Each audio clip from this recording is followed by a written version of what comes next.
kita bahas apa yang sudah menjadi kesepakatan kita beberapa waktu yang lalu. Sebagaimana kita maklumi bersama, kondisi yang kita hadapi berkenaan dengan pegawai honor yang ada di Indonesia. Jumlah tenaga kerja yang dibutuhkan itu sebetulnya masih lebih besar daripada yang belum diangkat sekarang. Sehingga pada saat itu saya mengatakan di sana, ya udahlah kalau begitu ngapain dibikin seleksi-seleksi, langsung saja angkat semua, gitu ya. Tapi itu mungkin ya tentunya karena di sini tadi kita lihat juga ada masalah-masalah bahwa ada yang kurang umur, ada yang belum 2 tahun, ada yang lebih umur dan sebagainya. Tetapi maksud saya adalah berapa sesungguhnya kebutuhan kita secara nasional untuk ASN dan P3K ini, dan sekarang dengan yang sisa 2,1 juta ini, apakah kebutuhan itu sudah terpenuhi? Surat edaran yang disampaikan oleh Menpan RB, padahal itu baru sekedar penataan terhadap non-ASN yang memenuhi kriteria. Bukan dimaksudkan dalam rangka untuk dijadikan para ASN. Tetapi keluh kesah di daerah Pak, itu sangat luar biasa. Ini ada 3 kabupaten kota yang ingin saya serahkan ke Bapak. Ini hanya sekedar sampel Pak. Mereka sudah beranggapan dengan adanya surat Menpan RB itu, mereka akan mendapatkan skala prioritas tentang itu. Padahal tujuan daripada Menpan RB dalam membuat surat edaran untuk mengaca, untuk melihat, untuk memproyeksikan, dan untuk meneliti dan lain sebagainya. Mau diapakan ini? Apa kebijakan? Sebagaimana yang Pak Menpan RB sampaikan tadi. Tapi ini sudah ada semacam like and dislike yang dilakukan oleh BKD, Pak. Saya langsung turun ke lapangan, Pak, di Padang Pariaman ketika reses. Di mana para non-ASN bidang pendidikan yang sudah lama bekerja, satu pun tidak diupdate datanya oleh BKD. Entah apa alasan. Ini pertemuan Pak, ini nanti saya serahkan. Ini persoalan Pak. Kemudian lagi adalah kasus Pak di Solo Selatan. Teman saya yang jadi bupati, tapi walaupun teman, saya bicara objektif Pak. Apa yang dilakukan? Ada orang yang sudah kategori K2. Sebetulnya ini sudah janji pemerintah, serta-merta menjadi pegawai negeri. Saya selalu tuntut itu. Tetapi karena berbagai macam pertimbangan dan lain sebagainya, masih banyak tersisa, malah kata Pak Bima tadi, makin membengkak. Nih, apa yang dilakukan oleh bupati itu, ini barangkali Anu juga, ketika dia jadi bupati, ini informasinya Pak, jadi bukan karangan saya, di mana yang bersangkutan yang sudah bekerja lama, ini datanya ada, malah ada yang termasuk K2, diberhentikan ketika dia menjabat. Sehingga tidak mendapatkan tiket untuk menjadi orang yang terdaftar sebagaimana surat edaran Pak Menteri. Ini kan kasihan Pak. Apa yang dikatakan oleh Pak Bima tadi, gambaran yang disampaikan di bawah umur 20 tidak boleh, jelas. Masa kerjanya 1 tahun, tidak boleh. Umur 56 tahun, tidak boleh.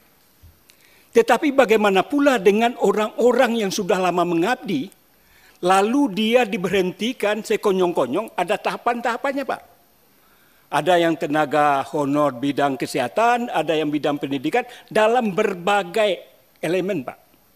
Ini kan kasihan. Kemudian ada juga yang dari Tapanuli Pak datang ke saya. Sesuai dengan surat edaran Pak Menteri, memang ada aturan main. Mana-mana saja yang diboleh masuk, mana yang tidak. Tetapi orang-orang ini ada juga yang berada di dusun-dusun, di kampung-kampung yang terjauh dari pusat pemerintahan. Dia merasa sudah menjadi non-ASN dan berhak untuk ikut pendataan itu. Ini banyak sekali, Pak. Ini agak mengganggu emosi saya juga, Pak. Karena poinnya ada pertama, hentikan semua honorer. Poin kedua, mengangkat semua tenaga honorer. Yang ketiga, mengangkat secara bertahap. Jika kita lakukan penghentian terhadap tenaga honorer, kita bisa bayangkan, Pak, berapa jumlah pengangguran yang akan ada di daerah-daerah. Ribuan orang setiap provinsi. Berikutnya, ledakan pengangguran. Harus dipikirkan solusinya, Pak, agar tidak menimbulkan masalah baru. Mumpung saat ini sedang Bapak bahas. Dan jika kita pertahankan, berarti kebijakan itu akhirnya menjadi polemik juga bagi daerah. Kenapa? Poin utamanya kita perlu koordinasi dengan daerah, perlu.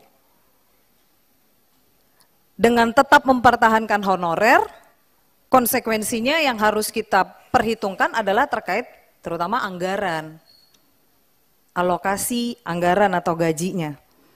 Jadi saya meminta di sini, Bapak masih membahas, dan saya juga tadi sepakat dengan pimpinan, kita tidak perlu mengambil satu kesimpulan ataupun hasil-hasil poin penting dulu malam hari ini, karena ini menurut saya juga harus kita bahas secara serius, lebih serius lagi, dan lebih mendalam, karena ini menyangkut hajat hidup orang banyak. Saya berharap pemerintah juga bisa melakukan SWOT analis untuk menemukan solusi-solusi terbaik terhadap 3 poin ini, Pak. Yang datang ke kami ke sini, Pak, masuk dalam ruangan ini menyampaikan aspirasinya, bercucur air mata, Pak, menyampaikan semua keluhannya, termasuk tadi yang Bapak BKN sampaikan terkait gaji, ada gaji yang kosong, memang betul, Pak. Di daerah saya ada yang sebulan dapat 30.000, 60.000, itu ada, Pak. Jadi ini poinnya, sesuai dengan arahan Pak Jokowi tadi, birokrasi yang berdampak dirasakan langsung masyarakat. Saya hampir 3 bulan ini menjabat Menpan RW. Ternyata memetakan masalahnya begitu luar biasa urusannya. Ya, bedanya waktu ketemu yang pertama belum ada data kasarnya berapa. Karena waktu sedang didata. Nah, kita sedang data, padahal data ini bukan data yang otomatis akan diangkat menjadi ASN atau non-ASN. Pak Amir Rahman pernah jadi bupati, saya pernah jadi bupati, Bapak pernah jadi gubernur. Memang kadang honorer ini nggak kelihatan, tapi bupati kepala daerah itu menyembunyikannya, kadang dimasukkan di kegiatan. Nah, begitu didata dikeluarin semua datanya ini. Padahal ini bukan honorer, dia di kegiatan. Disinilah kenapa muncul ide adanya outsourcing. Meskipun janjinya di atas kertas itu kontrak, kalau sudah kerja lebih dari 2 tahun, itu minta kemudian jadi ASN, P3K. Nah, prioritas kita nih kemana ke depan? Yang karir ASN salah satunya kan guru, kemudian juga tenaga kesehatan.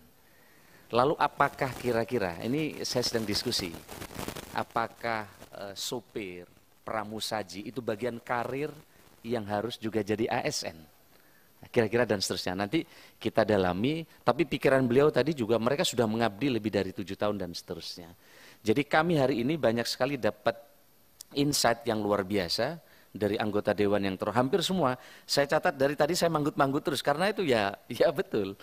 Tapi di antara ini kan penting semua. Tapi dari yang penting itu mana yang genting kira-kira gitu. Apakah memang genting semua dan seterusnya.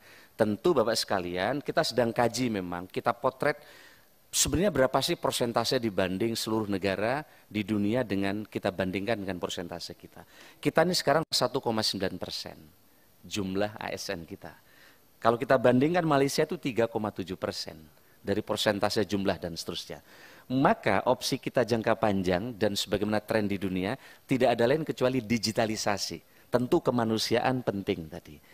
Tanpa digitalisasi daerah yang luas ini pertama tidak bisa cepat melakukan pelayanan, tidak bisa transparan dan tidak bisa murah. Nah korupsi ini karena tidak transparansi tadi. Maka digitalisasi jadi penting. Nah kita sudah punya roadmap, nanti akan kami sampaikan. Jika digitalisasi ini jalan, dalam 5 tahun akan mampu mengurangi tenaga teknis 30%. Dalam 5 tahun akan bisa dikurangi 30%. Karena di luar pemerintahan sekarang sedang terjadi disrupsi.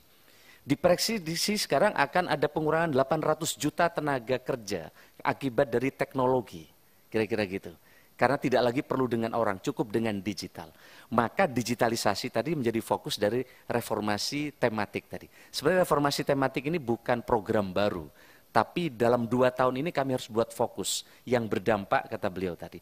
Opsi tadi bukan opsi dari, tapi ini pilihan. Jadi kita masih mengklaster ya. Diangkat semua, atau jadi ini bukan, ini bagian dari diskusi. Kami sudah bertemu dengan para asosiasi para bupati untuk mencari opsi. Kami sudah bertemu juga para wali kota yang nanti akan kami sampaikan secara turut. Sudah ada beberapa alternatif. Kira-kira ke depan ini tidak harus ditanggung oleh pemerintah pusat, tapi ada sharing dengan pemerintah daerah. Tapi kata para bupati dan wali kota, tolong jangan dipatok P3K itu honornya harus 5 juta sekian. Kami nggak mampu. Bikin aja salary range kata beliau. Kata para bupati ini. Ya tidak 300.000 nggak manusiawi juga. Nah berarti ada salary range antara, ini setelah kami bertemu dengan para bupati. Bahkan kami telah keluarkan SK supaya para bupati ini tidak buang badan kalau nanti ada masalah. Kami semua apkasi dan apeksi dan provinsi kami SK-kan menjadi tim untuk nge-exercise masalah ini. Karena saya setuju urusannya ini bukan hanya urusan pusat tapi urusan daerah. Nah teman-teman sudah memberikan alternatif solusi, salah satunya adalah ada salary range antara. Misalnya antara 1 sampai 6 juta sesuai dengan kemampuan daerah. Ada banyak daerah kami mampu dulu Pak, tapi begitu pusat bikin aturan detail, kami jadi nggak mampu karena harus dibayar 5 juta. Padahal di tempat kami digaji 1,5 juta saja, katanya berkenan. Nah ini ada beberapa alternatif, nanti insya Allah Bapak sekalian kami sampaikan di forum yang lebih luas.